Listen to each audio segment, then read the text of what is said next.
আসসালামু আলাইকুম। শুরুতেই জানিয়ে দেব আমাদের হাতে পাওয়া সর্বশেষ নিউজ আপডেট। বাংলাদেশে অন্তর্বর্তীকালীন সরকারের কে কোন মন্ত্রণালয় ফেলো, আসুন জেনে নেওয়া যাক। গণতন্ত্র পুনরুদ্ধার হলে দেশে ফিরবে শেখ হাসিনা, বলল সজীব ওয়াজেদ জয়। মির্জা ফখরুলের সঙ্গে বৈঠক করলেন গোয়েন লুইস। শহীদ মিনারে ডক্টর ইউনূস সহ অন্তর্বর্তীকালীন সরকারের শ্রদ্ধা নিবেদন। বাংলাদেশ নিয়ে ভারত ও ব্রিটেনের পররাষ্ট্রমন্ত্রীর মধ্যে আলোচনা। ডক্টর মোহাম্মদ ইউনূসকে অভিনন্দন জানিয়েছেন মমতা ব্যানার্জি। অন্তর্বর্তীকালীন সরকারকে স্বাগত জানিয়েছে ইউরোপীয় ইউনিয়ন। টিম গঠন করে পুরান ঢাকায় মন্দির পাহারা দিচ্ছে আন্তর্জাতিক কিরাত সংস্থা, বাংলাদেশের স্বেচ্ছাসেবকরা। এবার রাজনীতিতে ফেরার ঘোষণা দিলেন শেখ হাসিনার পুত্র জয়। ডক্টর মোহাম্মদ ইউনূসকে অভিনন্দন জানিয়ে যা বলল কংগ্রেস। ডক্টর মোহাম্মদ ইউনূসকে তুরস্কের ফার্স্ট লেডির শুভেচ্ছা। এতক্ষণ শুনছিলেন নিউজ আপডেট, এবার বিস্তারিত সংবাদ। অন্তর্বর্তীকালীন সরকারের কে কোন মন্ত্রণালয় ফেলেন, আসুন জেনে নেওয়া যাক। বাংলাদেশের নবগঠিত অন্তর্বর্তীকালীন সরকারের প্রধান উপদেষ্টা ডক্টর মোহাম্মদ ইউনূসের নেতৃত্বে বিভিন্ন মন্ত্রণালয় বণ্টন করা হয়েছে। শুক্রবার রাষ্ট্রপতির আদেশক্রমে মন্ত্রিপরিষদ সচিব মোহাম্মদ মাহমুদ হোসেনের স্বাক্ষরিত এক প্রজ্ঞাপনে এই মন্ত্রণালয়গুলো বণ্টন করা হয়। এই প্রজ্ঞাপনে উল্লেখ করা হয় প্রধান উপদেষ্টা হলেন ডক্টর মোহাম্মদ ইউনূস। এরপর মন্ত্রিপরিষদ বিভাগ, প্রতিরক্ষা মন্ত্রণালয়, সশস্ত্র বাহিনীর বিভাগ, শিক্ষা মন্ত্রণালয়, সড়ক পরিবহন ও সেতু মন্ত্রণালয়, খাদ্য মন্ত্রণালয়, গৃহায়ন ও গণপূর্ত মন্ত্রণালয়, ভূমি মন্ত্রণালয়, বস্ত্র ও পাট মন্ত্রণালয়, কৃষি মন্ত্রণালয়, বিজ্ঞান ও প্রযুক্তি মন্ত্রণালয়, রেল মন্ত্রণালয়, জনপ্রশাসন মন্ত্রণালয়, বিদ্যুৎ জ্বালানি ও খনিজ সম্পদ মন্ত্রণালয়, নৌ পরিবহন মন্ত্রণালয়, পানি সম্পদ মন্ত্রণালয়, মহিলা ও শিশু বিষয়ক মন্ত্রণালয়, দুর্যোগ ব্যবস্থাপনা ত্রাণ মন্ত্রণালয়, তথ্য ও সম্প্রচার মন্ত্রণালয়, প্রবাসী কল্যাণ ও বৈদেশিক কর্মসংস্থান মন্ত্রণালয়, বাণিজ্য মন্ত্রণালয়, শ্রম ও কর্মসংস্থান মন্ত্রণালয়, সংস্কৃতি বিষয়ক মন্ত্রণালয়, বেসামরিক বিমান পরিবহন ও পর্যটন মন্ত্রণালয়, মুক্তিযুদ্ধ বিষয়ক মন্ত্রণালয় এবং পার্বত্য চট্টগ্রাম বিষয়ক মন্ত্রণালয়, প্রাথমিক ও গণশিক্ষা মন্ত্রণালয়ের দায়িত্ব পালন করবেন তারা। উপদেষ্টাগণ যে মন্ত্রণালয় পেলেন, ডক্টর সালেউদ্দিন আহমেদ অর্থ ও পরিকল্পনা মন্ত্রণালয়ের দায়িত্ব পালন করবেন। আসিফ নজরুল আইন, বিচার ও সংসদ বিষয়ক মন্ত্রণালয়, আদিলুর রহমান খান শিল্প মন্ত্রণালয়, হাসান আরিফ স্থানীয় সরকার, পল্লী উন্নয়ন ও সমবায় মন্ত্রণালয়, তৌহিদ হোসেন পেলেন পররাষ্ট্র মন্ত্রণালয়, সৈয়দা রিজওয়ানা হাসান পেয়েছেন পরিবেশ, বন ও জলবায়ু মন্ত্রণালয়ের দায়িত্ব, শারমিন এস মুর্শিদ পেয়েছেন সমাজ কল্যাণ মন্ত্রণালয়, ব্রিগেডিয়ার জেনারেল অবসরপ্রাপ্ত ডক্টর এম সাখাওয়াত হোসেন পেয়েছেন স্বরাষ্ট্র মন্ত্রণালয়, ডক্টর আফহাম খালিদ হোসেন পেয়েছেন ধর্ম বিষয়ক মন্ত্রণালয়, ফরিদা আক্তার মৎস্য ও প্রাণী সম্পদ মন্ত্রণালয়, নূরজাহান বেগম স্বাস্থ্য ও পরিবার কল্যাণ মন্ত্রণালয়, নাহিদ ইসলাম ডাক, টেলিযোগাযোগ ও তথ্য প্রযুক্তি মন্ত্রণালয়, আসিফ ভুঁইয়া সজীব পেয়েছেন যুব ও ক্রীড়া মন্ত্রণালয়। আমরা দেশবাসী হিসেবে প্রত্যাশা করি এই নতুন মন্ত্রণালয় আমাদের সোনার বাংলাদেশকে ঢেলে সাজাবেন। আপনাদের কি অভিমত এই নতুন মন্ত্রণালয় সম্পর্কে, তা অবশ্যই কমেন্ট বক্সে লিখে জানাবেন। এদিকে গণতন্ত্র পুনরুদ্ধার হলে দেশে ফিরবে শেখ হাসিনা, বলল সজীব ওয়াজেদ জয়। গণতন্ত্র পুনরুদ্ধার হলে বাংলাদেশে ফিরবেন সাবেক প্রধানমন্ত্রী শেখ হাসিনা, এমনটি জানিয়েছে তার পুত্র সজীব ওয়াজেদ জয়। বৃহস্পতিবার বার্তা সংস্থা পিটিআইকে দেওয়া সাক্ষাৎকারে এসব কথা বলেন তিনি। এর আগে অবশ্য তিনি জানিয়েছিলেন দেশে ফিরবেন না তার মা। পিটিআইকে দেওয়া সাক্ষাৎকারে জয় বলেছে, হ্যাঁ, এটা সত্যি যে আমি আগে বলেছিলাম যে উনি দেশে ফিরবেন না, কিন্তু সারা দেশে আমাদের নেতা ও দলীয় কর্মীদের উপর লাগাতার হামলার পর দুদিনে অনেক কিছুই বদলে গেছে। আমাদের জনগণকে সুরক্ষিত রাখতে যা যা করা দরকার সব কিছুই করা হবে। দলের নেতা কর্মীদের একা ছাড়বো না আমরা। তাদের পারিবারিক ঐতিহ্যের কথা স্মরণ করে সজীব ওয়াজেদ জয় জোর দিয়ে বলেছেন, শেখ মুজিবের পরিবারের সদস্যরা তাদের জনগণকে পরিত্যাগ করে না। আওয়ামী লীগকে এমন পরিস্থিতিতে একলা ছেড়ে দেবে না। আওয়ামী লীগ বাংলাদেশের সর্ববৃহৎ ও প্রাচীন রাজনৈতিক দল, তাই আমরা আমাদের জনগণের কাছ থেকে দূরে সরে যেতে পারি না। গণতন্ত্র পুনরুদ্ধার হলে উনি অবশ্যই বাংলাদেশে ফিরবেন বলে জানিয়েছে ওয়াজিদ জয়। এদিকে মির্জা ফখরুলের সঙ্গে বৈঠক করলেন গোয়েন লুইস। বিএনপির মহাসচিব মির্জা ফখরুল ইসলাম আলমগীরের সঙ্গে বৈঠক করেছেন ঢাকাস্থ জাতিসংঘের আবাসিক সমন্বয়কারী গোয়েন লুইস।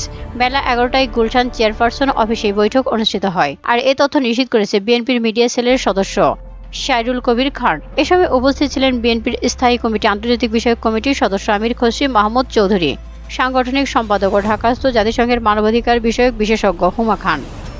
এদিকে শহীদ মিনারে ডক্টর ইউনূস সহ অন্তর্বর্তীকালীন সরকারদের শ্রদ্ধা। কেন্দ্রীয় শহীদ মিনারে ভাষা শহীদদের প্রতি শ্রদ্ধা নিবেদন করেছেন অন্তর্বর্তীকালীন সরকারের প্রধান উপদেষ্টা ডক্টর মোহাম্মদ ইউনূস। শুক্রবার বেলা 11:15টার দিকে তিনি শহীদ মিনারের বেদিতে ফুল দিয়ে শ্রদ্ধা জানান। এরপর একে একে শ্রদ্ধা জানায় অন্তর্বর্তীকালীন সরকারের 13 উপদেষ্টা। এর আগে তারা সাভারের স্মৃতিসৌধে মুক্তিযোদ্ধা শহীদদের প্রতি শ্রদ্ধা নিবেদন করেন, এরপর শোক বইতে স্বাক্ষর করেন। অন্তর্বর্তীকালীন সরকারের প্রধান হিসেবে বৃহস্পতিবার রাতে শপথ নিয়েছেন ডক্টর মোহাম্মদ ইউনূস। শপথ নেওয়ার পর ভাষণে আগামী বাংলাদেশের সবার স্বাচ্ছন্দ্যে জীবন ধারণের সরকারের সহযোগিতা থাকবে বলে অঙ্গীকার ব্যক্ত করেন তিনি। এদিকে রাজনীতিতে আসছে জয়। ছাত্র জনতার গণ অভ্যুত্থানের মুখে দেশ ও ক্ষমতা দুটোই ছেড়েছে শেখ হাসিনা। এরপর বাংলাদেশের মানুষের উপর চরম বিরক্তি প্রকাশ করেছে হাসিনা পুত্র সজীব ওয়াজেদ জয়। বাংলাদেশের মানুষের প্রতি অকৃতজ্ঞ বলে জানিয়েছেন তিনি। তার ভাষায় এত উন্নয়নের পরও মায়ের অপমান হয়েছে। হাসিনার রাজনীতিতে না ফেরার কথা জানিয়েছে জয়। এমনকি নিজের রাজনীতিতে সংশ্লিষ্ট না হওয়ার কথাও ঘোষণা দেন। তবে ধীরে ধীরে বক্তব্য পাল্টাতে শুরু করেছেন তিনি। বলেছেন রাজনীতি করতে নিজের প্রস্তুতির কথাও। ভারতীয় গণমাধ্যম টাইমস অফ ইন্ডিয়াতে দেওয়া সাক্ষাৎকারে জয় বলেন, তার দল ও কর্মীদের বাঁচাতে যা যা করা দরকার সবকিছুই করবেন। প্রয়োজনে দল ও কর্মীদের বাঁচাতে রাজনীতিতে যোগ দেবেন তিনি। জয় জানান তার কখনো রাজনীতিতে জড়ানোর ইচ্ছে ছিল না, তবে গত কয়েকদিন দেশের পরিস্থিতি দেখে মনে হচ্ছে সেখানে নেতৃত্বের ঘাটতি রয়েছে। এদিকে বাংলাদেশ নিয়ে ভারত ও ব্রিটেনের পররাষ্ট্রমন্ত্রীর মধ্যে আলোচনা। সহিংস বিক্ষোভের মুখে শেখ হাসিনা সরকারের পতন, বাংলাদেশের ঘটনাবলী নিয়ে ব্রিটিশ পররাষ্ট্রমন্ত্রী সচিব ডেভিড ল্যামির সঙ্গে বৃহস্পতিবার আলোচনা করেছে ভারতের পররাষ্ট্রমন্ত্রী জয়শঙ্কর। এক টুইট পোস্টে এই বিষয়ে উল্লেখ করেছে জয়শঙ্কর। তিনি বলেছেন, আজ যুক্তরাজ্যের পররাষ্ট্রমন্ত্রী ডেভিড ল্যামির কাছ থেকে ফোন পেয়েছে। বাংলাদেশ ও পশ্চিম এশিয়ার পরিস্থিতি নিয়ে আলোচনা হয়েছে। তাই ভারত কিংবা যুক্তরাজ্য কেউ শেখ হাসিনার পরবর্তী গন্তব্য সম্পর্কে প্রকাশ্যে মন্তব্য করেনি। আপাতত দিল্লিতে একটি সুরক্ষিত ঠিকানাতে রয়েছে বাংলাদেশের সাবেক প্রধানমন্ত্রী শেখ হাসিনা। এদিকে ডক্টর মোহাম্মদ ইউনূসকে অভিনন্দন জানিয়েছে মমতা ব্যানার্জি। বাংলাদেশের নবগঠিত অন্তর্বর্তীকালীন সরকারের প্রধান উপদেষ্টা অধ্যাপক ডক্টর মোহাম্মদ ইউনূসকে অভিনন্দন জানিয়েছেন ভারতের পশ্চিমবঙ্গের মুখ্যমন্ত্রী মমতা ব্যানার্জি। শুক্রবার বেলা 12টার দিকে নিজের ভেরিফাইড ফেসবুকে এই শুভেচ্ছা বার্তা পোস্ট করেন তিনি। নতুন এই অন্তর্বর্তীকালীন সরকারের সঙ্গে সম্পর্ক আরও উন্নত হবে বলে আশা প্রকাশ করেছেন মমতা ব্যানার্জি। শুভেচ্ছা বার্তায় মমতা ব্যানার্জি বলেন, অধ্যাপক ডক্টর মোহাম্মদ ইউনূস সহ বাংলাদেশে যারা কার্যভার গ্রহণ করছে তাদের প্রতি আমার আন্তরিক অভিনন্দন ও শুভেচ্ছা, শুভকামনা। আশা করি তাদের সঙ্গে আমাদের সম্পর্ক আরও উন্নত হবে। মমতা ব্যানার্জি বলেন, বাংলাদেশের উন্নতি, শান্তি, প্রগতি, সর্বস্তরের মানুষ আরও ভালো হোক এই কামনা করি। ওখানকার ছাত্র, যুব, শ্রমিক, কৃষক, মহিলা থেকে শুরু করে সকলের প্রতি আমার অনেক শ্রদ্ধা ও অভিনন্দন।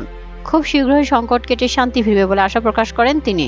মমতা বলেন, শান্তি ফিরে আসুক তোমার আমার এই ভালোবাসার ভুবনে। আমাদের প্রতিবেশী রাষ্ট্র ভালো থাকলে আমরাও ভালো থাকব। এদিকে অন্তর্বর্তীকালীন সরকারকে স্বাগত জানিয়েছে ইইউ। শান্তিতে নোবেলজয়ী ডক্টর মোহাম্মদ ইউনূসের নেতৃত্বে বাংলাদেশের অন্তর্বর্তীকালীন সরকারের সদস্যদের শপথ গ্রহণকে স্বাগত জানিয়ে বিবৃতি দিয়েছে ইউরোপীয় ইউনিয়ন।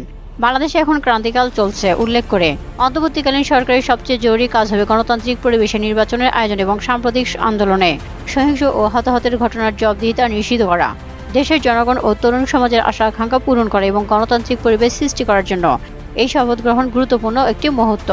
ইইউ বাংলাদেশের নতুন প্রশাসনের সঙ্গে কাজ করতে এবং গণতান্ত্রিক ক্ষমতা হস্তান্তরের জটিল এই কাজে তাদের সহায়তা করতে আগ্রহী। এদিকে ডক্টর মোহাম্মদ ইউনূসকে অভিনন্দন জানিয়ে যা বলল কংগ্রেস। বাংলাদেশের অন্তর্বর্তীকালীন সরকার প্রধানের দায়িত্ব গ্রহণ করায় ডক্টর মোহাম্মদ ইউনূসকে অভিনন্দন জানিয়েছে ভারতের অন্যতম রাজনৈতিক দল কংগ্রেস। বৃহস্পতিবার রাতে ডক্টর ইউনূস অন্তর্বর্তীকালীন সরকারের প্রধান উপদেষ্টা হিসেবে শপথ গ্রহণের পর এই অভিনন্দন জানায় তারা। কংগ্রেস সভাপতি মল্লিকার্জুন খাড়গে ও দলটির নেতা রাহুল গান্ধী পৃথক এক্স বার্তায় ডক্টর মোহাম্মদ ইউনূসকে অভিনন্দন জানান। তারা দুজনেই বাংলাদেশের স্থিতিশীলতা ও শান্তি ফিরিয়ে আনার প্রতি জোর দিয়েছেন। কংগ্রেস সভাপতি মল্লিকার্জুন খাড়গে বলেন, ভারতীয় জাতীয় কংগ্রেসের পক্ষ থেকে আমি বাংলাদেশের অন্তর্বর্তীকালীন সরকারের প্রধান হিসেবে শপথ নেওয়ার জন্য অধ্যাপক ডক্টর মোহাম্মদ ইউনূসকে শুভেচ্ছা জানাই। আমরা আন্তরিকভাবে আশা করি যে বাংলাদেশের স্বাভাবিকতা ও শান্তি ফিরে আসবে। বাংলাদেশ আমাদের প্রতিবেশী, যার সঙ্গে আমরা ভারতীয়রা একটি ঐতিহাসিক সম্পর্ক ভাগ করে নিয়েছি। আমরা সংখ্যালঘু সহ সব বাংলাদেশের নিরাপত্তার জন্য প্রার্থনা করি। অভিনন্দন জানিয়ে রাহুল গান্ধী বলেন, শান্তি ও স্বাভাবিকতার দ্রুততম পুনঃপ্রতিষ্ঠার সময়ের প্রয়োজন। এদিকে ডক্টর মোহাম্মদ ইউনূসের নেতৃত্বে নতুন সরকার গঠন করার অভিনন্দন জানিয়েছে ভারতের প্রধানমন্ত্রী নরেন্দ্র মোদী। ডক্টর মোহাম্মদ ইউনূসকে তুরস্কের ফার্স্ট লেডির শুভেচ্ছা। বাংলাদেশের অন্তর্বর্তীকালীন সরকার প্রধানের দায়িত্ব গ্রহণ করা ডক্টর মোহাম্মদ ইউনূসকে অভিনন্দন জানিয়েছেন তুরস্কের ফার্স্ট লেডি এমিনি এরদোগান। বৃহস্পতিবার রাতে ডক্টর মোহাম্মদ ইউনূসকে অন্তর্বর্তীকালীন সরকারের প্রধান উপদেষ্টা হিসেবে শপথ গ্রহণ করানো হয়। এরপর সামাজিক যোগাযোগ মাধ্যমে স্ট্যাটাস দিয়ে ইউনূসকে শুভেচ্ছা জানান এমিনি এরদোগান। এমিনি এরদোগান লেখেন, বাংলাদেশের অন্তর্বর্তীকালীন সরকারের প্রধানের দায়িত্ব পায় আমি আনন্দিত। এ পদে তার সাফল্য কামনা করি। বাংলাদেশে ডক্টর মোহাম্মদ ইউনূসের মূল্যবান সেবা সমাজের সব অংশকে আশা ও শান্তি দেবে।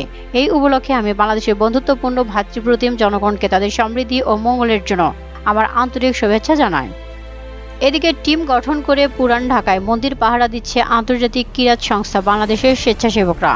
পুরান ঢাকার লালবাগ চকবাজার ঢাকেশ্বরী কেন্দ্রীয় মন্দিরে হিন্দু সম্প্রদায়ের ঘরবাড়ি ধর্মীয় প্রতিষ্ঠানের নিরাপত্তার দায়িত্ব পালন করছে আন্তর্জাতিক ক্রীড়া সংস্থা বাংলাদেশের স্বেচ্ছাসেবকরা। বৃহস্পতিবার দিবাগত রাতে আন্তর্জাতিক ক্রীড়া সংস্থা বাংলাদেশের মহাসচিব শাইখ সাদ সাইফুল্লাহ মাদানির নেতৃত্বে কেন্দ্রীয় প্রতিনিধি দল ঢাকেশ্বরী কেন্দ্রীয় মন্দির ও চলমান পাহারায় নিয়োজিত সংস্থার স্বেচ্ছাসেবকদের পরিদর্শন করেন। গতকাল কয়েকটি টিম গঠন করে শিফট ভিত্তিক ঢাকেশ্বরী মন্দির অর্থাৎ পুরান ঢাকার শাখারীপট্টি মন্দির উত্তর পূর্ব থানার পাহাড়ের কাজ করে যাচ্ছে আন্তর্জাতিক ক্রীড়া সংস্থা বাংলাদেশের স্বেচ্ছাসেবকরা।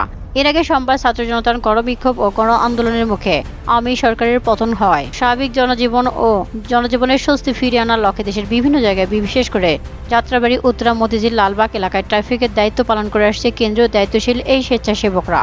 উদ্ভূত পরিস্থিতিতে রাজধানী ঢাকেশ্বরী মন্দির পরিদর্শন শেষে সাংবাদিকদের আন্তর্জাতিক ক্রীড়া সংস্থা বাংলাদেশের মহতারাম মহাসচিব শাইখ সাদ সাইফুল্লাহ মাদানি বলেন, রাজ্যে গিয়ে আমাদের স্বেচ্ছাসেবকরা সংখ্যালঘুদের বাড়িঘর সমস্ত ধর্মীয় প্রতিষ্ঠানের নিরাপত্তা জোরদার করেছে।